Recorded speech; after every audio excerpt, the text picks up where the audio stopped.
Salam sejahtera Malaysia. Wow, Syed Saddiq. Okey, tuan-tuan dan puan-puan, apa anda fikir bila saya sebut nama Syed Saddiq? Ketika saya sebut nama Syed Saddiq, pertama yang muncul di fikiran anda apa? Mungkin anda fikir seorang yang jambu, muka cute, muka comel lote, muka handsome, tahap-tahap model, begitulah.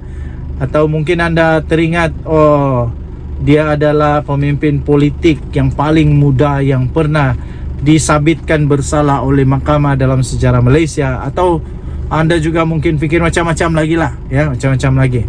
Tapi bila sebut tentang Syed Saddiq, saya terkejut. Ada satu berita yang baru saya terima. Ada satu berita yang baru saja diterima nih, yang betul-betul mengejutkan saya, ya. Apa tidak mengejutkan kalau tiba-tiba ada satu berita mengatakan bahawa Syed Saddiq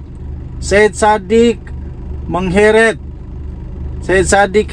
Perdana Menteri Malaysia, PM Anwar, ke mahkamah. Wallahi, Syed Saddiq heret PM ke mahkamah, dakwa batal peruntukan parlimen. Betul kan ni Syed Saddiq? Ahli Parlimen Muar Syed Saddiq Syed Abdul Rahman memohon mahkamah untuk menolak keputusan yang didakwanya daripada Perdana Menteri Datuk Seri Anwar Ibrahim dan kerajaan dalam membatalkan RM730,300 bagi kawasan parlimennya. Wah, sekarang sikit-sikit pergi mahkamah. Bekas Menteri Belia dan Sukan itu serta 3 pemohon lain telah mempailkan permohonan kebenaran semakan kehakiman di Mahkamah Tinggi Kuala Lumpur pada 23 April yang lalu. 3 lagi pemohon ialah pengundi di kawasan Muar. Bekas Presiden muda itu juga memohon perintah sertiorari untuk membatalkan keputusan yang didakwanya dibuat oleh 2 responden. Yang pertama Perdana Menteri yang tidak dinamakan, dan kedua Kerajaan Persekutuan, untuk membatalkan akses permohonan kepada sistem MyHAS yang menguruskan permohonan peruntukan RM2 juta ringgit bagi kawasan Parlimen Muar. Menurut salinan afidavitnya, bekas Ketua Armada Bersatu itu mendakwa kononnya keputusan peruntukan itu dibuat sejurus selepas muda membuat keputusan menarik diri daripada Kerajaan Perpaduan pada 10 September tahun lepas. Syed Saddiq berkata dia telah bertemu dengan timbalan Perdana Menteri 2, Fadilah Yusof 2 kali sehingga April tahun ini untuk membincangkan perkara itu.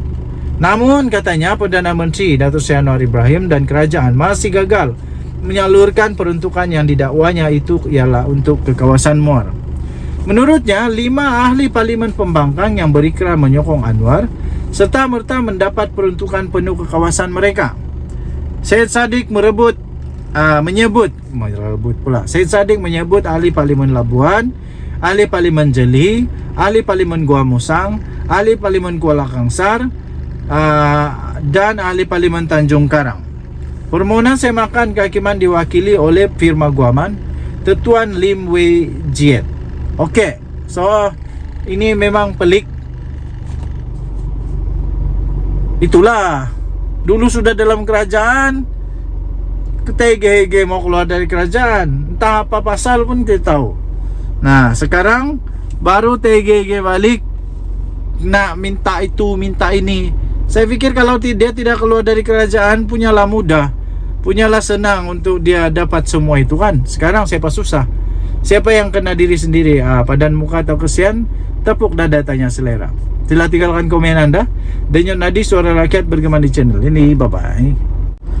Salam sejahtera Malaysia. Denyut Nadi Suara Rakyat bergema di channel ini. Saya nak bertanya kepada tuan-tuan dan puan-puan yang dihormati sekalian. Betulkah kawan-kawan kata Perikatan Nasional akan kalah teruk di PRK Kuala Kubu Baru? Mereka kata PAS akan kalah lah, Bersatu akan kalah, Gerakan akan kalah, Perikatan Nasional akan kalah di sana, kata mereka lah. Jadi apa pendapat anda? Tapi sebelum itu, ada satu pendedahan Yang pun saya nak tanya kepada tuan-tuan dan puan-puan yang dihormati sekalian, sekiranya anda mempunyai maklumat tentang perkara ini, anda komenlah di bawah ya. Betulkah calon Perikatan Nasional ada hutang sebanyak Rp37.363 daripada Syarikat Kredit Community?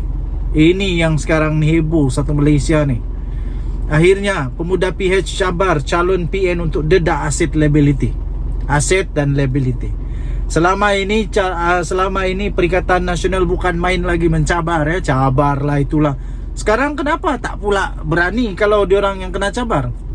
Kalau berani, tunjuklah.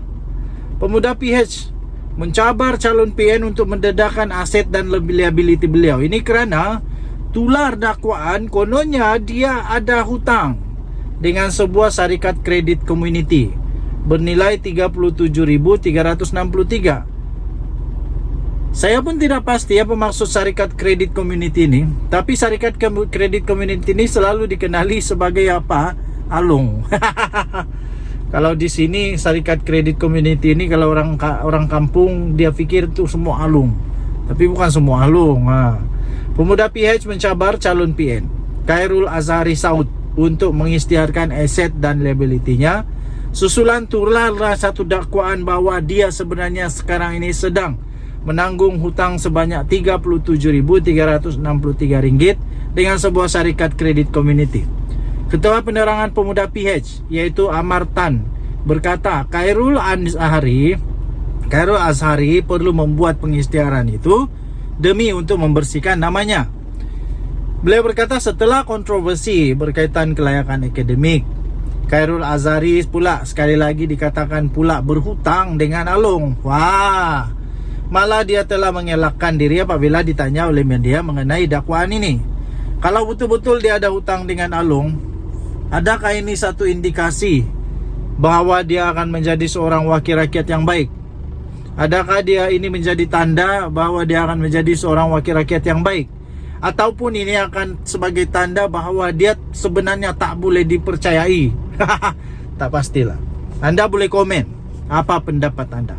Menurut Mufti Kelantan, kata si Amar Tan, menurut Mufti Kelantan, amalan meminjam daripada Alung adalah berdosa dan tindakannya mengelak daripada menjawab itu merupakan satu gambaran bagaimana nanti ini dia akan melayani pertanyaan daripada rakyat Kuala Kubu Baru nanti.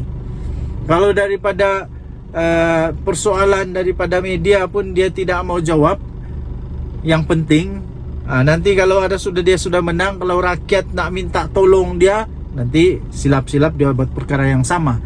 Mungkin begitu maksud Amar Tan. Justru katanya kami mencabar beliau untuk mendedahkan aset dan liability-nya untuk membersihkan namanya, kata Amar dalam satu kenyataan pada hari ini. Pada beberapa hari lalu ya tuan-tuan dan puan-puan, media telah melaporkan Khairul Azhari telah mengelak untuk menjawab soalan itu ketika ditemui selepas satu ceramah PN di Batangkali dekat Kuala Kubu Baru. Dia kata apa? No comment. Terima kasih, saya perlu ke lokasi lain. Katanya ketika itu seperti dipetik oleh Berita Harian. Jawab sajalah tiada kalau tiada. Kalau ada cakaplah, nanti saya jelaskan. Janganlah no comment, ini gantung cerita. Tapi rasanya pelik pula kalau dia kata no comment. Kalau tiada, senang, ringkas, padat. Tak ada, saya tak ada hutang. Itu selesai. Sebelum itu, kelayakan akademik Khairul Azhari dipertikai apabila dia didapati melanjutkan pengajian ke peringkat sarjana selepas memperoleh diploma pada 2019. 2019 ada diploma. Tapi itulah mungkinlah.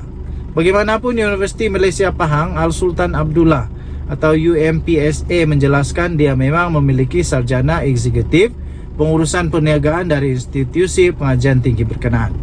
Ketua Pegawai Operasi UMPSA Ahmad Johari Muhammad berkata Khairul Azhari melanjutkan pengajian melalui program profesional melalui UMPSA Advance dan menerima sarjananya pada Majlis Convocation pada tahun 2021. Okey, so dia punya kontroversi tentang Dia punya akademik saya rasa sudah terjawab. Tapi sekarang kontroversi tentang hutang dengan Along pula. Ini yang kita akan tunggu nih, apa komen dia. Dan Nadi Suara Rakyat bergema di channel ini. Jangan lupa tekan butang subscribe, like dan share. Bye bye.